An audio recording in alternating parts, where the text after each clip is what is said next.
কিন্তু তা সত্ত্বেও কি তার স্বভাব কি বুলি করা, এই প্রশান্ত মণ্ডল। আর এখান থেকে আমার ভাইপো ওপর থেকে নিচ থেকে বা যেখান থেকেই হোক করে।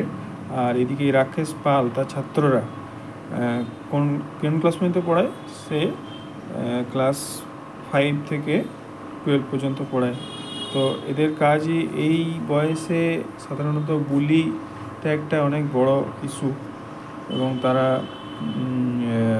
বিভিন্ন খারাপ কাজেও লিপ্ত হয়।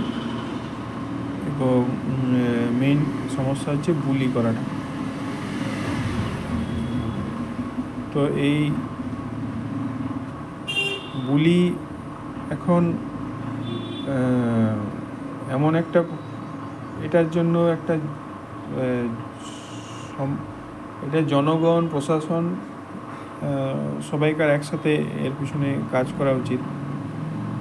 বুলি যে কাজ তাকে কঠোর থেকে কঠোরতম তার শাস্তি হওয়া উচিত।